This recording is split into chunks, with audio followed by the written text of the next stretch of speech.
กินพิซซ่าแล้วมาแทะถาดจ้ะทุกคนมากค่ะแทะถาดพิซซ่าเจ้านี่ทำไมไม่กินไอ้โน่นน่ะเมื่อนี้ทุกคน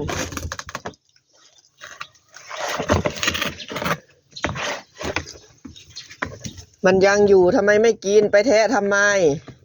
นี่ไปแทะถาดมันทำไมแทะถาดพิซซ่าเสยทุกคน